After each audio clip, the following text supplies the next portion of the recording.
Hello မင်္ဂလာပါဆင်မနာစတူမာကျေးဇူးပါတယ်နော်ဟုတ်ကဲ့တေးရောက်ထားလို့ပေါ့နော် မိတ်ဆက်ပေးခြင်းလို့ပါ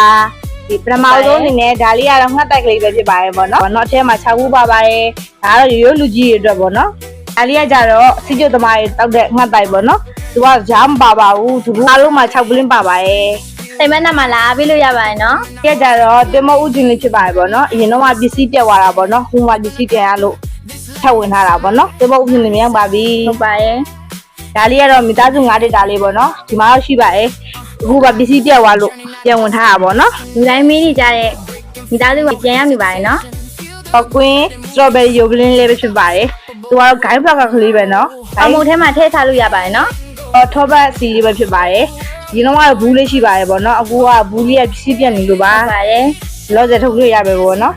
။ရန်စားလို့ကောင်းပါရဲ့မန္တထက်ကလေးပါပေါ့နော်။တစ်စိတ်က ဆင်မနာမှာပစ္စည်းပြန်ရောက်နေပါပြီနော် ခဏမှသူကယူရီးယားထွက်တာပေါ့နော်။ခဏလေးဝေးပါရဲ့ခုမှထားတာပါနော်ဒီစီလေးက။သူကတော့မယောနစ်ပဲဖြစ်ပါရဲ့